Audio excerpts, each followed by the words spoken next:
kata anak muda tentang Bapak Anies Baswedan. Ini dia. Terus ngejelasinnya juga dengan bahasa-bahasa yang mudah dipahami, nggak yang belibet segala macam, dan beliau paham lah isi otak anak muda itu seperti apa. Masya Allah. Dari SMA Negeri 5 Kota Depok. Oh ya, dari Depok. Keren. Iya.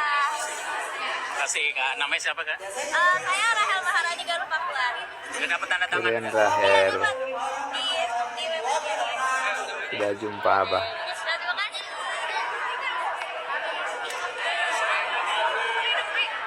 Nyalakan guys.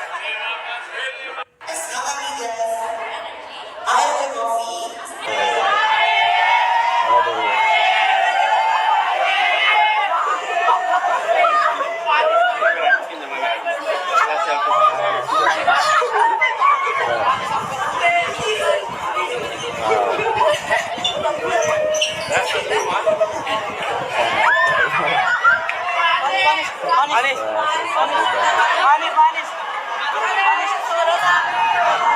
Terima kasih kesempatan yang telah diberikan. Sebelumnya izinkan saya untuk memperkenalkan diri. Nama saya Brinda Najla Mutia dari SMA Negeri 1 Yogyakarta.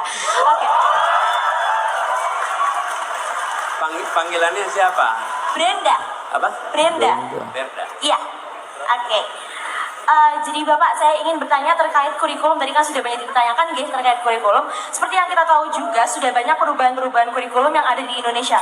Tapi satu keresahan yang masih saya temukan sendiri, kemudian teman-teman saya juga temukan sendiri, yaitu adalah tentang gimana sih sebenarnya, apakah Pak Anies mempunyai dobrakan kurikulum yang baru agar pendidikan di Indonesia itu anak-anaknya tidak bingung setelah lulus SMA itu kira-kira mau ngambil jurusan apa sih?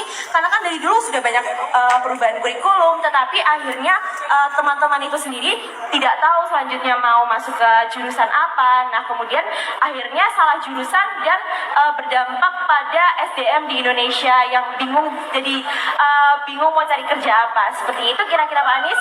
Terima kasih. Oke. Ini maju sini dong biar jawabnya ke depan dikit. Nah, gini.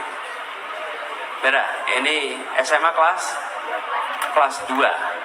Beda, ini SMA kelas 2. Ini lagi-lagi kita ketemu anak-anak muda yang luar biasa di Jogja ini ya. Kita kasih tepuk tangan. Beda, makasih.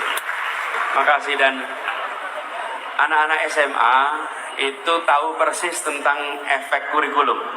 Saya pernah, waktu itu saya tugas di kementerian, saya datang ke sebuah SMA, itu anak-anak SMA-nya presentasi betapa bermasalahnya kurikulum kita, ya.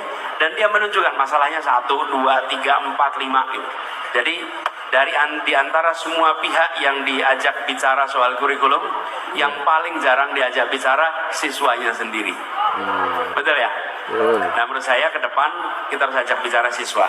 Yang kedua, begini teman-teman, soal bidang dalam kuliah, ini yang kita harus bicarakan lebih jauh. Saya melihat sudah mulai ada peluang untuk sekarang mengambil mata kuliah di fakultas-fakultas yang berbeda-beda. Sekarang mulai ada peluang itu, bukan?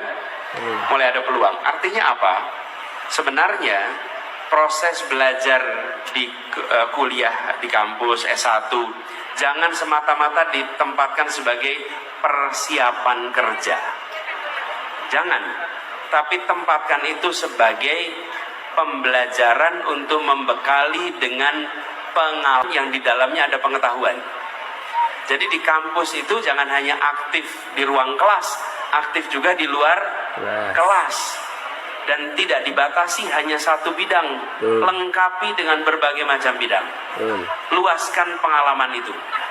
Karena begini, kita menyukai satu bidang ketika SMA, nanti ketika kuliah akan ketemu wawasan yang lebih luas lagi. Dan ketika kita kuliah aktif akan ketemu wawasan lebih luas lagi. Jadi jangan mengunci diri dengan saya harus di sini, saya akan bidang ini. Perluas saja.